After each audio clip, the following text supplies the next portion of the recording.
works so you can play. Matthew and Jay here from MiniWarGaming.com, and this is the next in the series of the Tyranid reviews / Tactica. Yes. And in this video, we're going to talk about instinctive behavior in more detail. In fact, we're going to talk a bit. We've already talked about how we feel about it in the first video. Now we're going to talk about how to deal with it and what to do to help your army and how to take advantage of it as much as possible. In the last video that we had put in the vault, the topic was on the psychic powers and our review on them and Tactica for using them properly.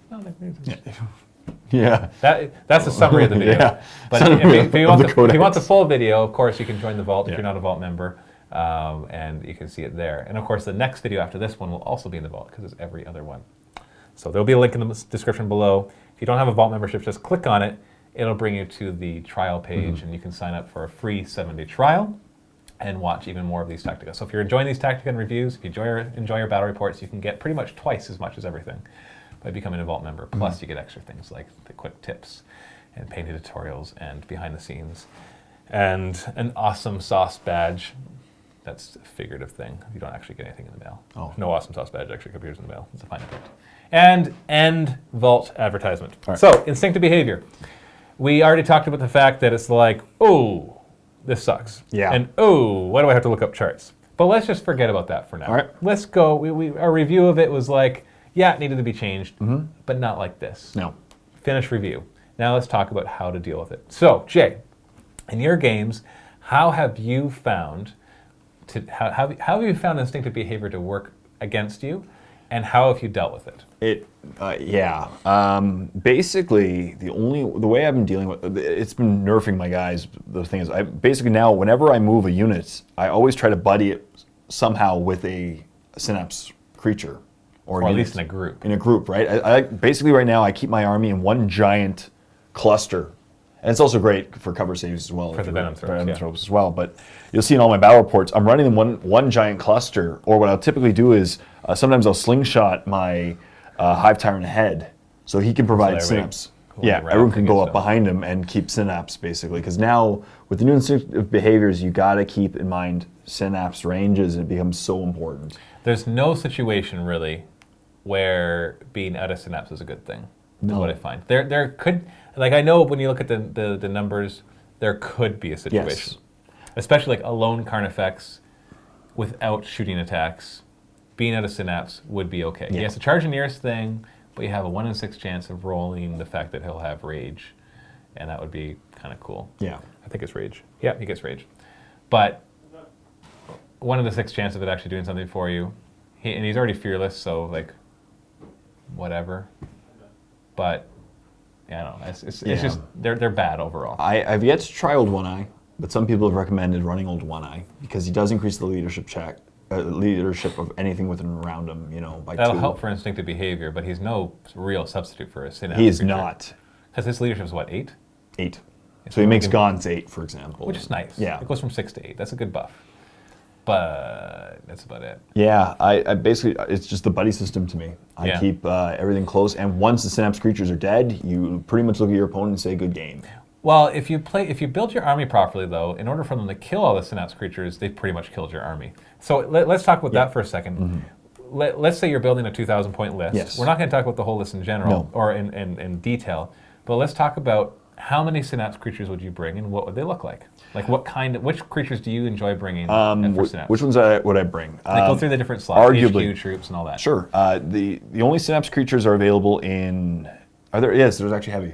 Are there any fast attacks? I don't think there's any fast attack synapse. But besides that, no. This is the Shrikes. Oh sure, yeah, Shrikes. Sorry. So you can essentially bring them in every. Which I really wish there was a kit for, because I would have like 50 of them, because that would be so cool to see. Yeah. Flying warriors. That was also a little of a side note. I was surprised they didn't put wings in. Or make a wings kit. Because they kept the model in the codex, and I figured they'd come up with some wings variation that you could do it. Of course, Forge World does sell them. Do they? But yes. Oh, maybe that's for that. Anyways. But sorry, the side note. Side note. Hive Tyrant, auto-include. Okay. 2,000 points, you auto-include 1 or 2 Hive Tyrants. I'd say at 2,000 points, I would agree with you. Yeah. If we're talking competitively here, obviously in your fun games, you can do whatever you want. Possibly 2.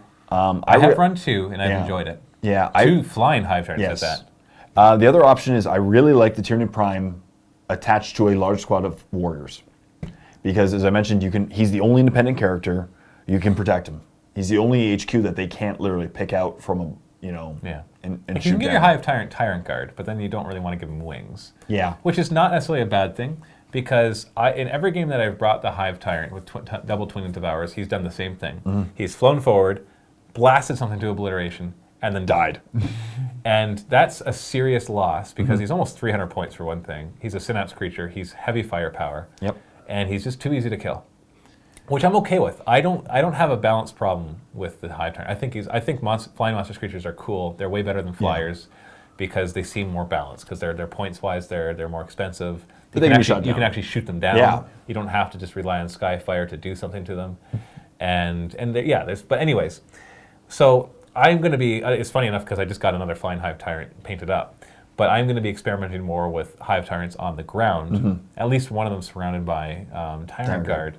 So he can continue providing that Synapse, and he still has some long-range fire support. Like you can give him the Heavy Venom Cannon, or even the Twin Devours. Once you get after turn 1, you're usually in range. Yeah. Anyways, okay, so the Hive Tyrant seems to be like, yeah, you definitely want him. How you kit him out, that'll change, but you'd want to include him for all those different reasons. My elite slot right now has been the slot that I'm trying to figure out what's going on. Zoanthropes. There's so many things to choose there.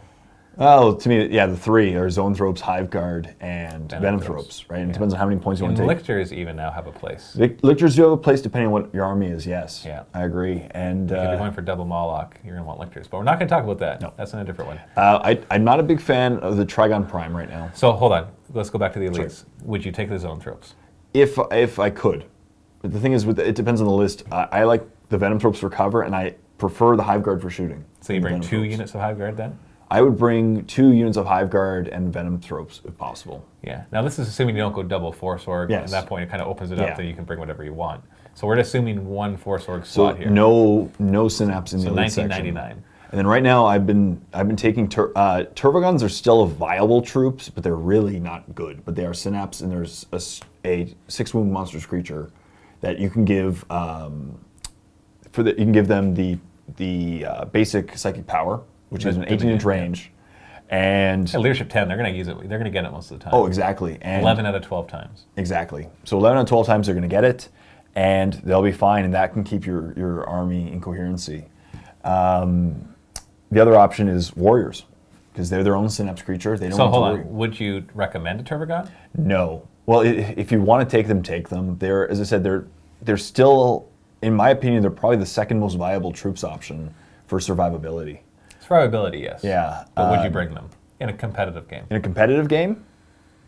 Possibly. Yeah. They're on the border there. Yeah. Like they used to be like, well, duh, you could bring a couple Turvagons, that'll be useful. The reason they can still produce troops if need be. Now it has been nerfed, obviously, but they can still produce troops, and they are Synapse, versus Hormigons, where they rely heavily on being in Synapse, but you want to run them ahead, because they're the fastest thing in your army, and you want to get them away from you. Running D6+3, so exactly. You need some support behind them. And Gaunts, to me, are not competitive. Like, Gaunts are great for a basic troops choice if you want to take them, but they're not amazing. 12-inch shooting range for most of their... Oh, you mean Termagants? Yeah, Termagants, sorry. Yeah. You basically bring them when you want to bring a Turvagon. Yeah.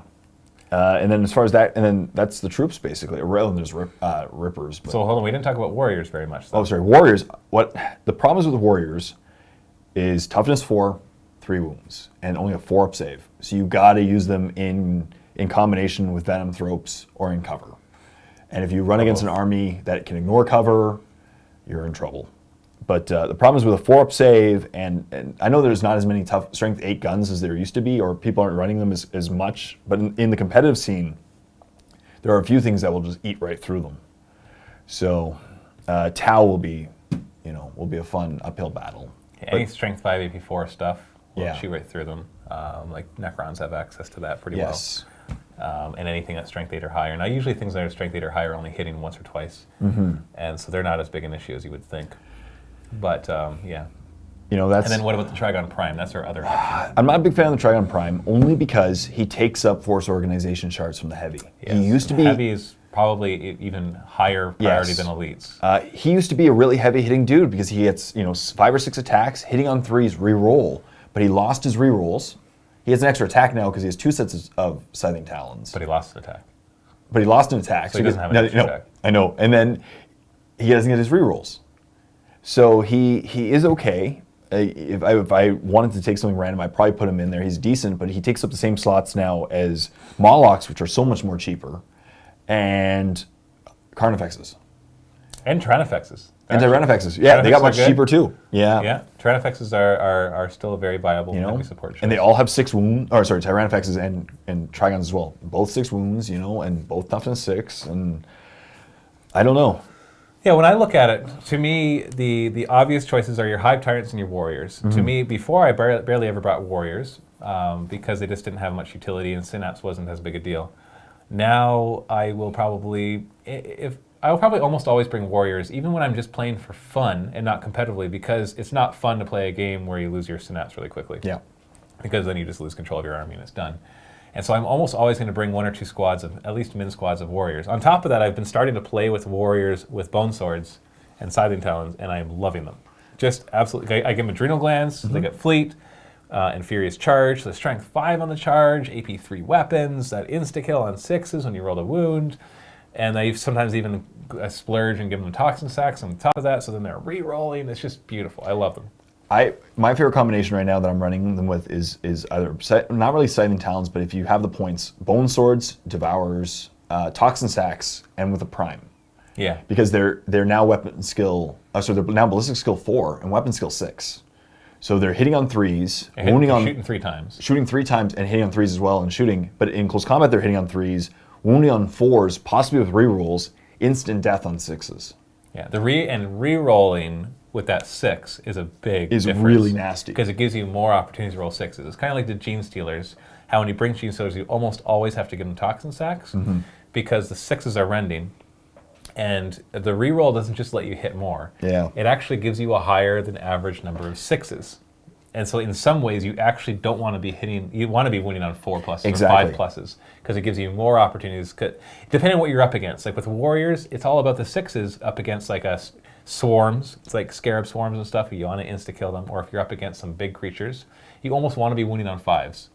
But the problem is then you won't be re-rolling because if that means your poison's not kicking in. And so you just want to get as many of those 6s as possible. So yeah, for me, Hive Tyrants and Warriors are your auto-includes at the high levels. At the lower level points, I would probably drop the Hive Tyrant and go more for the Prime, and then bring more Warriors. One thing I haven't experimented with, but I think would be good, is bringing the Shrikes and the Fast Attack, because they're a nice quick unit too. Yeah. Now they're only 5-up saves, but if you're depending on your armor saves for your Tyranid army, then there's something wrong. Because it's most likely going to, I almost ignore my armor saves. I just pretend that they all have 7+ armor saves, and we'll play that way. And then Venom Thropes can kind of cover that. But we'll talk about that in another video more. Zone Thropes, for me, I've brought them a few times. They've been okay. Their shooting has been okay, but the Synapse coverage they gave so far hasn't been any use because I've always had the Warriors there as well. So Zone Thropes, yeah, I would put them on a lower end. Turbogons, because they've been, a lot of their other utility is gone, they're still viable, but definitely if you're looking at Warriors or Turbogons, then Warriors. Yeah. Just automatically, because they're just worth more of their points. And then the Trigon Prime. Now here's what I want to talk about. And somebody pointed this out and I really like it. It is the order of operations. When does instinctive behavior kick in? When do you have to roll for instinctive behavior? If you start your turn, it's after psychic powers. But if you start your turn outside of Synapse range, I believe. Yes. Now, does it happen before? No, I guess I'm trying to trick you up here. Is it before or after reserves? After. Yes, and we have proof of that. I'm just going to read something here because some people will argue that I know it. It says, at the beginning of each of your turns. Yep. So beginning. And remember when there's multiple things that say beginning. Yeah. So it's not the beginning of the movement phase. It's the beginning of each of your turns. Tyranids with this special rule, instinctive behavior, that are outside of the synapse range of any friendly synapse creatures must take a leadership test, blah, blah, blah, blah, blah, blah, blah, blah, blah. Okay, hold on. Unless they are, 1, engaged in combat, 2, falling back, 3, have gone to ground, 4, or arrived from reserve this turn. Yes. So that makes an implication that you've done reserves before instinctive behavior. Now, I wouldn't go as far as to say that the rule is that you must do reserves before instinctive behavior, but it just says that if they revive from reserve this turn, they don't have to roll for instinctive behavior. But that gives us something else. But also along the exact same line, which validates your argument, is the combination with the Dominion. That's why you cast Dominion, was to increase your range, knowing that they would be out of synapse range that turn. And I believe that's how it was FAQ. Now the only problem is though, you're not allowed to cast psychic powers when you first arrive from reserves. That's true. So it gives us almost an order that it's supposed to be psychic powers, reserves, and then instincctive behavior. And there's nowhere officially that it's written that way, but just because of the rules. Yeah.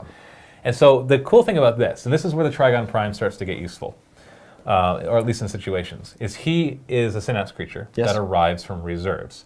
So if all of a sudden something has happened, and you all of a sudden have this big gap in your synapse because a high turn got sniped, or a bunch of warriors just took a strength 8 blast from a monolith and all died, and all of a sudden you've got this big gap, then what do? You drop your Trigon Prime in there, who is most likely going to arrive when you want him to because he comes in a 3+, and you drop him in because he doesn't mishap, he's going to arrive generally where you want it, and he's got a big fat base, so when you add 12 inches to that, it's a very big area. And so that, to me, this is, once again, it's a bit of theory crafting because I haven't actually done this Trigon Prime specifically, but I can see him having a use there. So it's more like if you kind of use reserves in your advantage, like you can keep a Hive Tyrant reserve and have him fly on and provide that synapse to people nearby. You can have a Trigon Prime in reserve, have him pop up. Now that to me is the only time that option would be a competitive choice. Otherwise, I'm going to bring 3 Carnifexes. Yeah. I'm going to bring, well actually, yeah, maybe I'll bring double Moloch if I've got Lictors in my elite slots because... I like to run them even without it. They're just fun. Yeah, but if you have Lictors and you can, or a Death Leaper. Yep, Death Leaper. I did that in the game. The Death Leaper made it up and then Moloch just came in and slapped the guys to death. And then mishapped because it didn't quite do enough. Yeah. And he mishapped and got placed on the other side of the table and then dropped back down and did it again the next turn. So. My worst Moloch time was when he scattered 12 inches, landed on top of my Tyranid warriors, destroyed them all, mishapped, died. Yeah. But he was fun. Oh yeah, no, that wasn't the question. The question wasn't if you can hurt your own. The question is when your opponent gets to place him where he wants. You can't place him on, no. It has to be a valid placement. Location, which for the Moloch coming in on the second try does not get to do it again. Nope. Otherwise, that'd be awesome. Okay, so that's what I think about it. You've got to make sure you bring enough. You do not when you're building the list. The very first thing you have to do is allocate enough points for your synapse. If you've only got a couple synapse things in there, you're going to lose. They're going to pick them off unless your opponent doesn't know what he's doing. They're just going to be like, okay, all I have to do is throw away something to kill that synapse creature, and throw away something to kill that synapse creature, and the rest of your army is gone. Is useless. You don't get to do what you're rolling on crappy leaderships and hoping for the best. So bring lots of synapse. I know that seems like an obvious thing to say, but bring at least a couple. I would say 2,000 points, 1 or 2 Hive Tyrants, at least a couple slots of warriors. Yep. And make them useful. Kit them out to be close combat or some good shooty stuff. Bring a Tyranid Prime. If you're going to do double Force organization chart, then I would definitely go with the double Hive Tyrants and actually get a Tyranid Prime in there as well.